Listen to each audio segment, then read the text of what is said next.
భార్యలు ఎందుకింత వైల్డ్‌గా మారుతున్నారు? కొన్నేళ్లుగా మీడియాలో హైలైట్ అవుతున్న అనేక కేసులు ఇదే చెప్తున్నాయి. నాగర్ కర్నూలు స్వాతితో మొదలుపెట్టి మీరట్‌లో ముస్కాన్, హర్యానాలో రవీనా, శంషాబాద్‌లో మంజుల, మేడ్చల్‌లో లలిత. ఇట్లా చెప్పుకుంటూ పోతే వందల పేర్లు, వందల ఘటనలు గత కొన్నేళ్ల కాలంలో కనిపిస్తాయి. ఒక్కసారి గూగుల్‌లో భర్త హత్య అని సెర్చ్ చేయండి. దేశవ్యాప్తంగా జరిగిన అనేక ఘటనలు కనిపిస్తాయి. కొన్నేళ్లుగా కనిపిస్తున్న ట్రెండ్ ఏంటంటే భార్యలు తాము వివాహేతర సంబంధంలో ఉన్న వ్యక్తితో కలిసి భర్తను చంపడం. భర్తలు హత్యకు గురైన 90% కేసుల్లో ఇదే కనిపిస్తుంది. అన్నిట్లో కామన్గా ఉన్న ఎలిమెంట్ ఇదే. కత్తితో నరకడం, నిద్రమాతలిచ్చి నిద్రపుచ్చి అంటే నిద్రపోయిన తర్వాత గొంతు నిలిమేయడం, కుక్కర్తో తల మీద బాది చంపటం, పొడిచి పొడిచి చంపటం, చంపిన తర్వాత తగలబెట్టి మాయం చేయాలని ట్రై చేయడం. ఇంకా చెప్తే రీసెంట్గా ఒక క్రియేటివ్ మర్డర్ జరిగింది. చంపేసిన తర్వాత సిమెంట్ పోసి ఒక డ్రమ్లో ఉంచి ప్యాక్ చేశారు మీరట్లో. ఇట్లాంటి అనేక ఇన్సిడెంట్స్ కనిపిస్తాయి. ఎందుకు ఇలాంటివి పెరిగాయి? ఎందుకు ఇలాంటి నేరాలు జరుగుతున్నాయి? మహిళలు ఎందుకు ఇట్లా వైల్డ్‌గా మారుతున్నారు? వాళ్ళలో నేర ప్రవృత్తి పెరుగుతోందా? గతంలో లేని మార్పు ఇప్పుడు ఏదైనా జరిగిందా?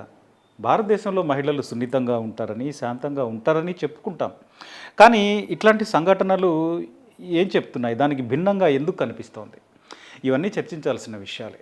ఒక విషయం ఇక్కడ మనం స్పష్టంగా చెప్పుకోవాలి ముందుగా. ఏంటంటే మహిళల్లో కొందరు ఇప్పుడు ఇలాంటి నేరాలు చేస్తున్నారు. కానీ మగవాళ్ళు ఎప్పటి నుండో ఇదే పనిలో ఉన్నారు. అంటే కొద్దిమంది మగవాళ్ళు.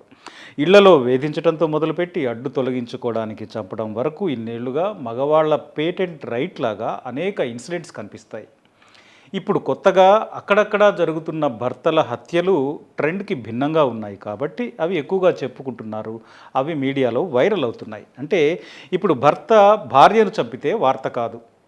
భార్య భర్తను చంపితే అది వార్త. ఎందుకంటే భార్యను చంపిన ఘటనల్ని మనం ఎన్నో చూసుంటాం. మన ఊళ్ళోనో, మన పక్క ఊళ్ళోనో, లేక మన చుట్టుపక్కల ప్రాంతాల్లోనో, లేదా ఎక్కడో జరిగిన వాటిని మీడియా ద్వారానో నిత్యం చూస్తూనే ఉంటాం. కాబట్టి ఇట్లాంటి ఇన్సిడెంట్స్ వందలు వేలుగా చూసినప్పుడు మొదట్లో అయ్యో అనేవాళ్ళు ఉంటారు, ఆశ్చర్యపడేవాళ్ళు ఉంటారు. ఆ తర్వాత ఇది సహజమే కదా అనే స్థితికి వచ్చేస్తాం. సమాజం ఈ దశకు చేరి చాలా కాలమైంది.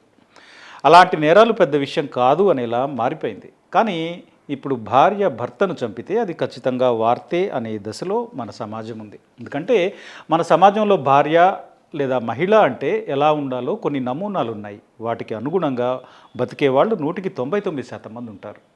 దాన్ని బ్రేక్ చేసి ఎవరైనా కనిపిస్తే అది అందరూ చెప్పుకునే విషయం అవుతుంది. కాబట్టే ఇట్లాంటి వార్తలు ఇప్పుడు హైలైట్ అవుతున్నాయి. కానీ ఇప్పటికీ గణాంకాలు తీస్తే ఎవరు ఎక్కువ నేరాలు చేస్తున్నారు? ఆడవాళ్ళా? మగవాళ్ళా? ఎవరు ఎక్కువ తమ భాగస్వాములను చంపుతున్నారో అర్థమవుతుంది. సరే, ఇంతకాలం భర్తలని చంపని వాళ్ళు ఇప్పుడే ఎందుకు చంపుతున్నారు? ఈ విషయం చెప్పుకునే ముందు మనం కొన్ని జనరలైజేషన్స్‌కి అలవాటు పడి ఉంటాం. అవి ఎంతవరకు కరెక్టో చెక్ చేసుకోవాలి. వాటిని కాస్త బ్రేక్ చేసి చూడటం కూడా అవసరం అని తెలుసుకోవాలి. అంటే ఆడవాళ్ళంతా మంచివాళ్ళు, మగవాళ్ళలోనే ఎక్కువగా చెడ్డవాళ్ళు ఉంటారు. మహిళలు చాలా సున్నిత మనస్కులు, పురుషులు అలా ఉండరు అని అనుకోవడం, లేదా డబ్బున్న వాళ్ళంతా చెడ్డవాళ్ళు, పేదవాళ్ళంతా మంచివాళ్ళు. ఇట్లాంటి జనరలైజేషన్స్ మన సొసైటీలో చాలా ఉంటాయి. మనం వీటికి అలవాటు పడి ఆ దృక్కోణంలోంచి సమాజాన్ని చూస్తూ ఉంటాం. కానీ వాస్తవం అలా ఉంటుందా?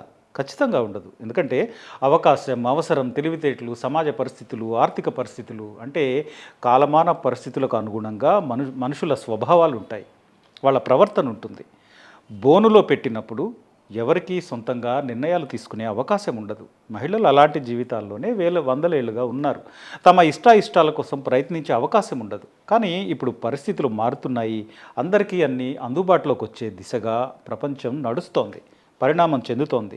మహిళలు పురుషులతో సమానంగా చదువుకుంటున్నారు, ఉద్యోగాలు చేస్తున్నారు, ఆర్థిక స్వాతంత్ర్యం వస్తోంది. అలాగని ఇప్పుడేదో సమానత్వం వచ్చేసింది, వాళ్ళు వీళ్ళు అందరూ ఈక్వల్గా బతుకుతున్నారు అని కాదు. కానీ కనీసం అట్లాంటి ఈక్వాలిటీ గురించి కనీసం ఒక క్షణమైనా ఆలోచించే స్థితికి కొందరైనా చేరుకున్నారు అని మాత్రం చెప్పొచ్చు. అంటే జీవితానికి ఏం కావాలి, ఏం వద్దు అని నిర్ణయించుకునే పరిస్థితికి మహిళల్లో కొందరైనా చేరుకుంటున్నారు. చదువు, ఫినాన్షియల్ ఇండిపెండెన్సీ ఇట్లాంటి అవకాశాలు ఇస్తోంది. చదువు, ఆర్థిక స్వాతంత్ర్యం లేని వాళ్ళలో కూడా ఆధునిక ప్రపంచంలో, సోషల్ మీడియా కాలంలో అసలు ఎవరి కోసమైనా ఎందుకు కాంప్రమైజ్ కావాలి? ఉన్నది ఒకటే జీవితం. దాన్ని ఎందుకు వృధా చేయాలి? దాన్ని నాకు నచ్చినట్టుగా ఉంచుకోవాలి, లేదా అట్లా మార్చుకోవాలి అనే కంక్లూజన్కి రావడానికి, ఆ స్పృహ పెరగడానికి కారణంగా మారుతోంది. కానీ ఇక్కడ గమనించాల్సింది ఏంటంటే పెళ్లిలో ఉండలేకపోతే విడాకులు తీసుకోవాలి. అప్పుడు తాము అనుకున్న వాళ్ళతో కలిసి బతికే వీలుంటుంది. కానీ హత్య చేస్తే జైలుకి వెళ్తారు కదా, చివరికి మిగిలేదేముంటుంది?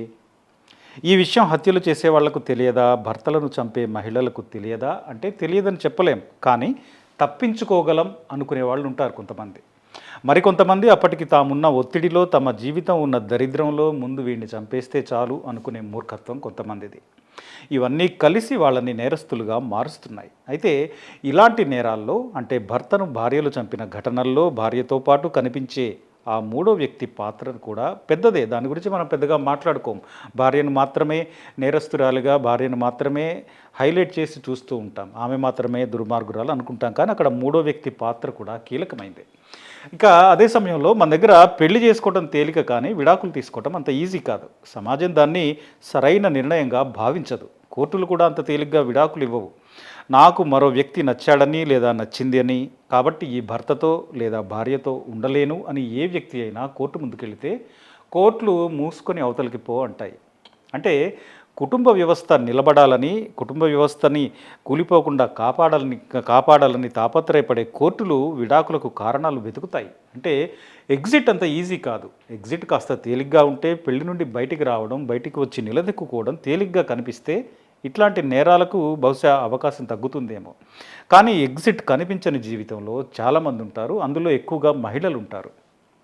అలాంటి వాళ్ళలో ఆల్రెడీ ఉన్న జీవితం మీద విసుగు పుట్టినప్పుడు ఏం చేయాలి? చేతనైతే భరించాలి, లేదా నానాయాగి చేసి దాని ఫలితంగా సమాజం, బంధువుల ముందు తప్పు చేసిన వాళ్ళుగా బతకాలి.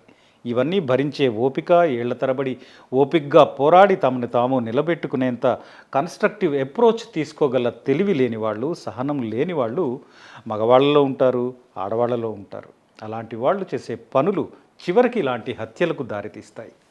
ఇప్పుడు అట్లా సహనము, తెలివి లేని ఆడవాళ్ళు సఫకేషన్ నుండి బయటపడడానికి ఇట్లాంటి నేరాలు చేస్తున్నారు. భర్తలను చంపుతున్నారు. వాళ్ళే వార్తల్లో ఎక్కువగా కనిపిస్తున్నారు. అన్నిటికీ మించి ఇన్స్టెంట్ లైఫ్ రోజులు ఇవి. క్షణాల్లో రిజల్ట్ రావాలి, అనుకున్నది వెంటనే జరగాలి. ఎవరిని ఎంత హింస పెట్టైనా, ఆఖరికి చంపేసైనా సరే అనుకున్నది సాధించాలి, వెంటనే జరగాలి. వెయిటింగ్ అనేది లేదు, ఎదురు చూసే ఓపిక అనేది ఎవరికీ లేదు. ఇది ఇప్పుడున్న పరిస్థితి. ఇది కూడా ఇట్లాంటి నేరాలకు కారణమవుతోంది. ఇదే సమయంలో ఇట్లాంటి పరిస్థితిలోనే ఉన్న మగవాళ్ళ విషయానికి వస్తే వాళ్ళకి కొన్ని అవకాశాలు, కొన్ని ఛాయిస్లు ఉన్నాయి. వ్యక్తిగత జీవితంలో, పెళ్లిలో ఎంత సఫకేషన్ ఉన్నా బయట ప్రపంచంతో ఇంటరాక్ట్ అయ్యే అవకాశాలు ఉంటాయి. అట్లా జీవితం నుంచి పారిపోయి ఆల్టర్నేట్గా బతికే అవకాశాలు ఎక్కువగానే ఉంటాయి. కాబట్టి హత్యలు చేసి అడ్డు తొలగించుకోవాల్సిన అవసరం మగవాళ్ళకు కాస్త తక్కువగానే ఉండొచ్చు. సో మీడియాలో హైలైట్ అవుతున్న ఘటనల్ని చూసి భార్యలు వైల్డ్గా మారిపోతున్నారు అని జనరలైజ్డ్గా అనుకోవాల్సిన పని లేదు.